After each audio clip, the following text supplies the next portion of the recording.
Dan baik, saya melangkah ke Pak Radit dulu. Ini Pak Radit mungkin kurang lebih sama ya dengan pertanyaan saya ke Bu Yuli. Bagaimana kondisi terkini dan bagaimana masyarakat selama ini yang datang komplain dan apa yang akan dilakukan PLN. Karena kita sebenarnya juga sekarang khawatir loh Pak. Ini pemerintah menambahkan kebijakan bahwasannya yang kemarin itu listrik gratis untuk yang 450 dan diskon 50% untuk yang 900 ternyata diperpanjang sampai September. Ini bikin kita khawatir lagi. Lah, ini kalau misalnya diperpanjang lagi berpotensi dong tagihan saya tetap akan meningkat lagi karena memang tidak bisa kita pungkiri kalau di masyarakat masih saja ada yang beranggapan ada subsidi silang seperti itu, kita yang membayarkan mereka. Apalagi kita tahu mungkin pemerintah ini kan belum membayarkan ke PLN ya. Yang kemarin itu saya sempat baca data nasional itu ada 3,5 T kalau tidak salah dari total keseluruhan. Tadi mungkin bisa dikoreksi Pak kalau saya salah.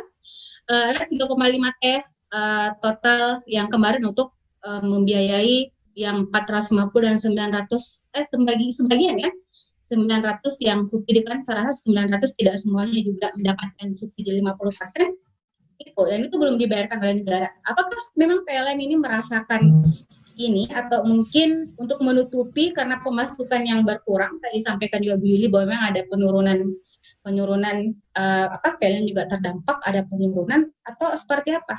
Mungkin bisa lebih detail Pak dan kalau bisa sih ada data yang ditampilkan untuk menunjukkan bahwasannya memang tidak ada yang seperti itu. Ini semua pure karena konsumsi pelanggan yang memang meningkat. Silakan Pak Radit. Oke, terima kasih Pak Lompal. Kembali ya kita ke pertemuan yang kedua. Juga terima kasih yang saya hormati Pak Rahmat, kemudian Bu Lili, kemudian rekan-rekan pelanggan kami yang tercinta, Tribuners yang mengikuti acara ini. Perkenalkan kembali, nama saya Raditya Harinugraha. Saya selaku manajer unit pelaksana pelayanan pelanggan PLN Makassar Selatan. Ya, tadi Bu Yuli Makassar Utara, kami di Makassar Selatan. Kami memiliki 6 unit layanan, yakni unit Panakukang, unit Matoangin, kemudian ada unit Sungguh Minasa, kemudian Takala dan Kalibajeng. Saya mungkin tidak mengulangi, tadi sudah banyak hal yang disampaikan oleh Bu Yuli, namun saya ingin menambahkan beberapa hal. Yang pertama adalah saya secara manajemen kami di PLN pertama-tama mengucapkan mohon maaf kepada pelanggan, kami bersimpati atas di masa pandemi yang seperti saat ini, ya ini adalah tagihan rekening listrik yang naik dibandingkan dengan bulan-bulan sebelumnya. Dan memang kami dari sisi PLN kami tidak bisa menyampaikan bahwa yang kami lakukan adalah sudah benar secara 100%, tidak demikian. Dan akan kami sampaikan juga beberapa hal. Yang pertama adalah terkait dengan penyampaian bagaimana mekanisme kenapa tiba-tiba rekening listrik ini naik.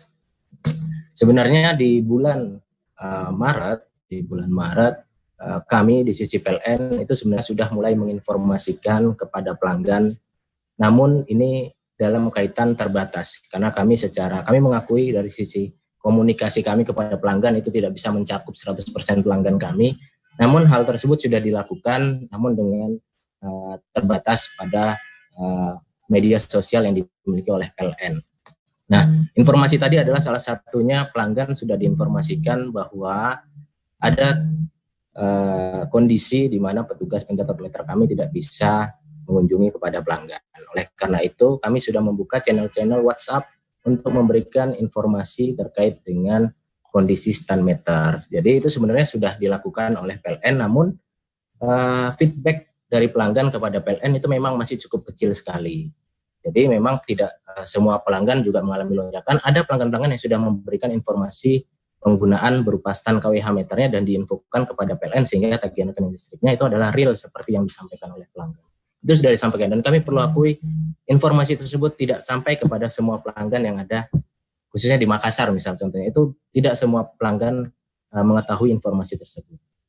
Kemudian kami juga perlu sampaikan bahwa di PLN itu ada 2 jenis pelanggan dengan kondisi layanan yang berbeda. Yang pertama adalah pelanggan pasca bayar atau KWH meter analog ini adalah yang mengalami lonjakan dengan mekanisme perhitungan rata-rata, dan yang kedua adalah pelanggan dengan jenis prabayar. Ini yang token tadi yang seperti Bu Lili gunakan, itu insya Allah hampir tidak akan mengalami kenaikan apapun. Nah, untuk pelanggan dengan jenis KWH meter analog ini, itu mekanisme yang digunakan oleh PLN adalah kami memiliki petugas pencatat meter yang sudah dibekali dengan handphone atau smart gadget, ya. Itu kemudian dia kunjungi rumah pelanggan untuk melakukan foto stand KWH meternya serta mencatat berapa angka KWH meter yang ada di sana. Jadi kami tidak menggunakan hitung-hitungan manual, tapi semuanya sudah menggunakan aplikasi dan dikirim kepada database server kami. Namun memang ada kecenderungan karena kemarin PSBB, tapi kami itu juga tidak ingin menyampaikan bahwa karena PSBB tadi itu adalah menjadi toleransi terhadap PLN, tapi itu mengakibatkan kami tidak bisa mendapatkan angka real dari kondisi KWH meter yang ada di stand dan juga angka foto dari KWH meter itu sendiri. Nah, di PLN Makassar Selatan kami memiliki total pelanggan KWH meter analog itu ada 118.000 Mbak Uma, jadi cukup besar. Ini terdiri dari yang mengalami lonjakan itu sebanyak 27.000. Jadi kurang lebih ada 23% itu yang mengalami lonjakan listrik. Variatif, ada yang 20%, ada yang 50% sampai 100%, ada yang 100% lebih, ada juga yang sampai dengan 300% pun ada, gitu ya, ada. Nah, kondisi ini sebenarnya sudah terjadi sejak rekening terbit, yakni di tanggal 3. Jadi rekening ini sudah mulai muncul dan pelanggan yang biasanya bayar listriknya tepat waktu, mulai di awal bulan, itu dia mulai merasakan, loh, kenapa kok ini tiba-tiba naik ini? Kenapa kok tiba-tiba naik? Nah, itu mulai ada yang melakukan proses aduan kepada unit layanan kami yang ada di PLN. Nah, sampai dengan saat ini total aduan dari 27.000 tadi yang melonjak, itu sudah mencapai 6.149 aduan.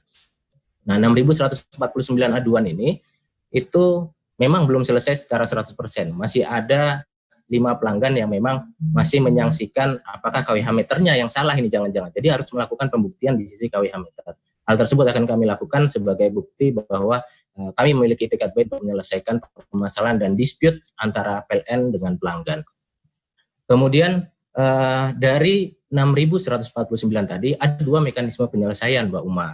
Nah, yang pertama adalah mekanisme penyelesaian pada saat kami di bulan Maret dan April melakukan perhitungan rata-rata.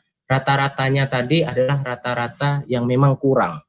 Jadi masih ada yang sebenarnya belum dibayarkan oleh masyarakat atau pelanggan yang untuk menutup tagihan di bulan Maret dan Aprilnya. Itu kami merata-ratanya terlalu rendah sehingga masih ada tertumpuk di sisi pelanggan. Itu ada 2.692 yang sudah kita lakukan dengan mekanisme perlindungan lonjakan atau dicicil selama 3 bulan. Itu sudah ada 2.692 pelanggan.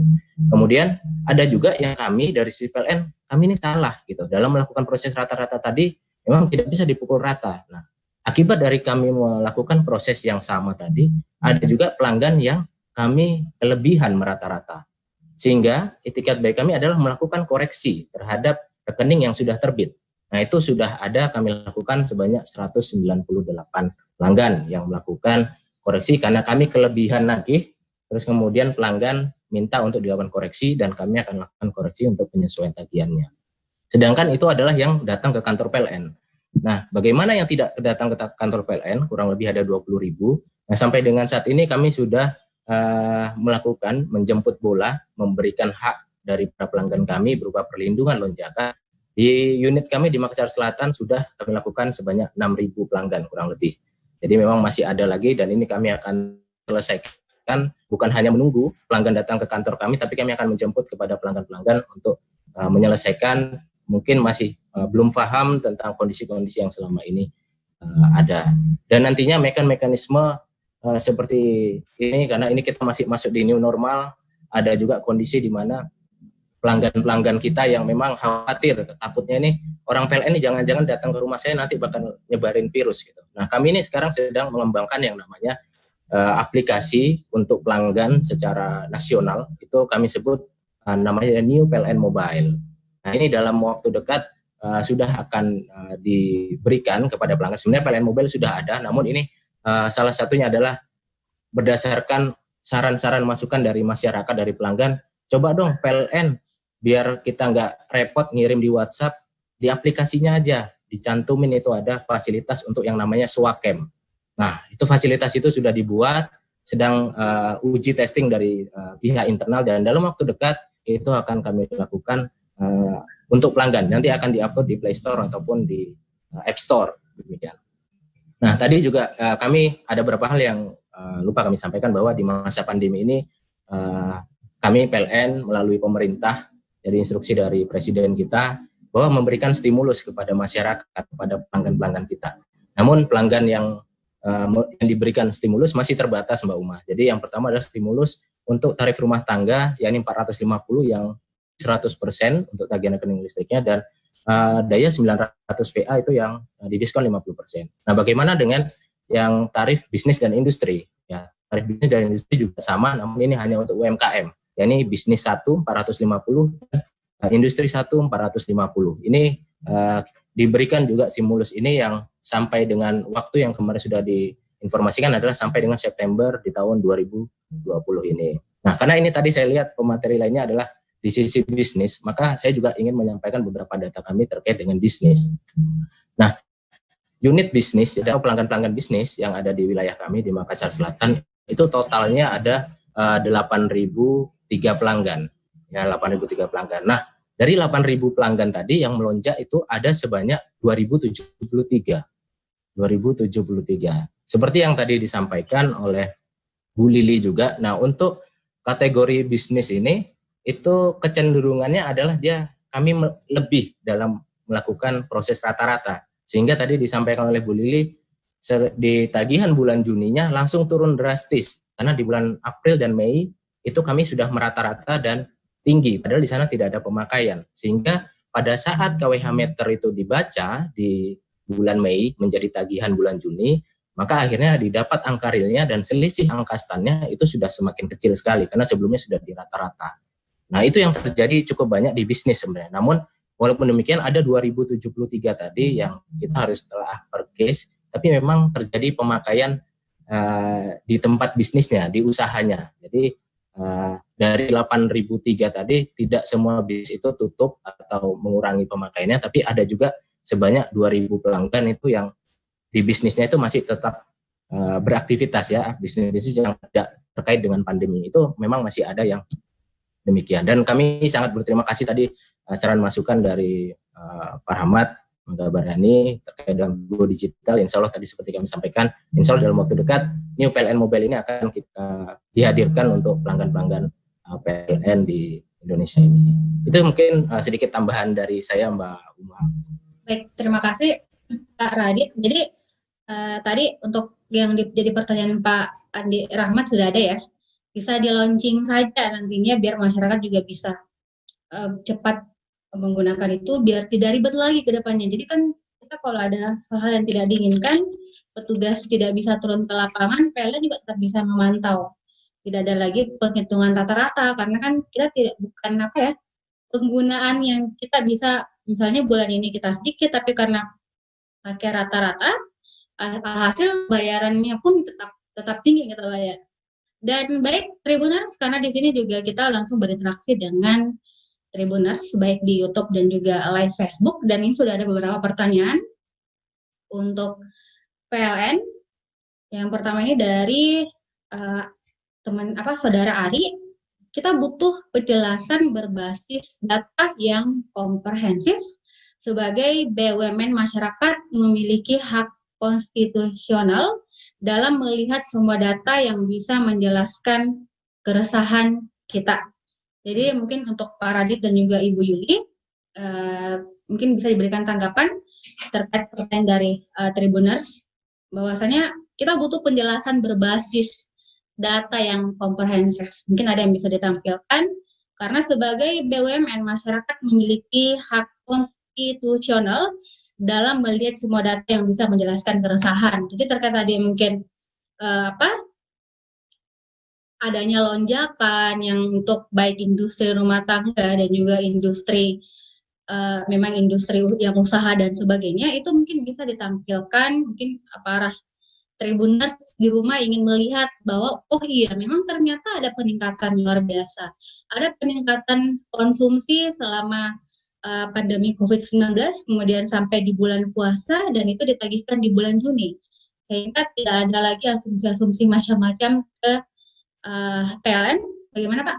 Bisa ditampilkan mungkin peningkatannya, ada gambarannya yang kita bisa lihat peningkatannya terjadi di mana gitu loh. Apa yang menyebabkan, mungkin ada di jam-jam berapakah, atau ada datanya bahwasanya masyarakat khususnya di industri rumah tangga seperti yang disampaikan tadi, yang paling mengalami kelonjakan itu mungkin ada paparan resminya, karena kan masyarakat ini sepertinya meminta PLN untuk lebih transparan gitu loh Pak. Silahkan.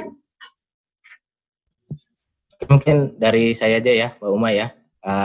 Saya akan coba share screen, tapi mungkin yang kami siapkan mungkin belum tentu bisa seperti yang tadi ditanyakan oleh Mbak Uma. Saya coba.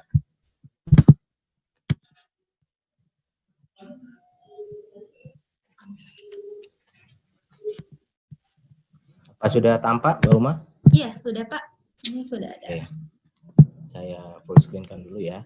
Nah, ini yang tadi kami sampaikan Pak, Mbak Uma dan rekan-rekan Tribuners, bahwa ini adalah peta sebaran tagihan rekening listrik. Bahwa kami di Makassar Selatan, kami memiliki, ini memang khusus di pelanggan rumah tangga itu ada total 118.784. Nah, dalam kami melakukan proses rata-rata itu tadi, memang ada kurang lebih 27.000 Mbak, 27.000 yang dalam proses kami melakukan rata-rata itu ada lonjakan tagihan rekening listrik. Namun ada 91.000 pelanggan itu dengan proses perhitungan rata-rata di bulan Maret dan April tadi itu dia tidak banyak perubahan dibandingkan dengan bulan-bulan sebelumnya. Jadi atau dengan kata lain memang dia tidak melakukan pemakaian rekening listrik yang memang signifikan pada saat pelaksanaan WFH. Tapi memang ada 27.000 pelanggan ini yang naiknya 20% sampai dengan 50%, ada 11.800 ya itu. Ada yang 200% ke atas itu ada 3% atau sebanyak 3.000 pelanggan. Nah, ini yang memang terjadi peningkatan aktivitas penggunaan listrik di rumah-rumah pelanggan kami. Jadi ini adalah peta sebaran dari tagihan rekening listrik di bulan Juni ya, di bulan Juni, dan insya Allah kami berkomitmen dari sisi PLN sejak bulan Mei kemarin itu kami sudah membaca 100% pelanggan kami, atau katakanlah ada memang masih rumah-rumah yang belum bisa kami akses itu karena rumahnya pagarnya tertutup dan lain-lain. Tapi di luar itu yang bisa diakses itu sudah kami baca, dan komitmen ini kami akan lanjutkan di bulan-bulan ke depan. Jadi tadi mungkin ada kekhawatiran dari masyarakat apakah nanti akan muncul lagi seperti ini. Insya Allah kami berkomitmen untuk tidak terjadi lagi dengan kami menerjunkan pencatat-pencatat meter yang dilengkapi dengan alat pelindung diri juga agar penyebaran COVID kepada masyarakat ini juga tidak timbul dari pegawai PLN. Mungkin itu Mbak Uma.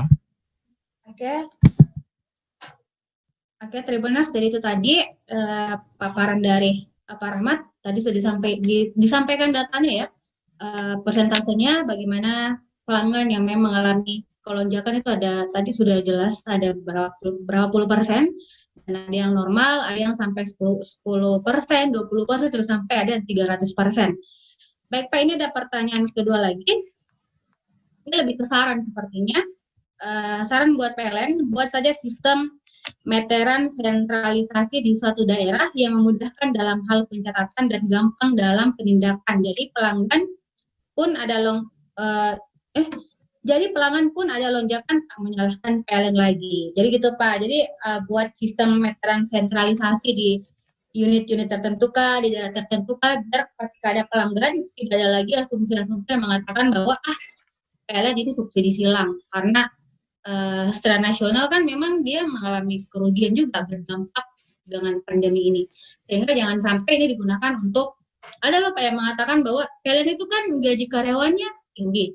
Jangan sampai karena pendapatannya berkurang, itu untuk menutupi untuk bayar biaya karyawan. banyak sekali asumsi yang muncul di lapangan. Tetapi ketika PLN kemudian lebih transparan untuk menampilkan bahwa ini loh penggunaan kalian di bulan ini penggunaan pelanggan dan sebagainya, tentu tidak akan muncul yang hal-hal yang seperti itu. Dan kalau kita lihat juga bahwasannya kan yang jadi masalah juga yang mungkin dikeluhkan oleh pelanggan adalah ketika mereka komplain itu respon dari pelayan PLN juga masih kurang. Mungkin dari segi ini mereka masih ada yang tidak mendapatkan jawaban yang secara yang sesuai yang mereka inginkan atau bagaimana. Jadi mungkin kalau bisa kayak SMS yang disebar untuk pelanggan bisa melaporkan itu kan lebih aktif lagi, karena kan namanya pelanggan PLN kan tidak bisa apa-apa juga kalau tidak ada pelanggannya. Ini kan kalau dari sisi bisnis pemasukan secara otomatis tidak ada kalau pelanggan mogok gitu. Dan bagaimana? Jadi mungkin bisa lebih diperbaiki lagi pelayanan kita, karena dia mengatakan ini PLN kalau kita telat bayar semena-mena langsung segel, langsung putus aliran listriknya. Sementara kalau ada kenaikan-kenaikannya tidak mau menunggu juga untuk kita bayar. Maksudnya dia tidak memberikan kita waktu.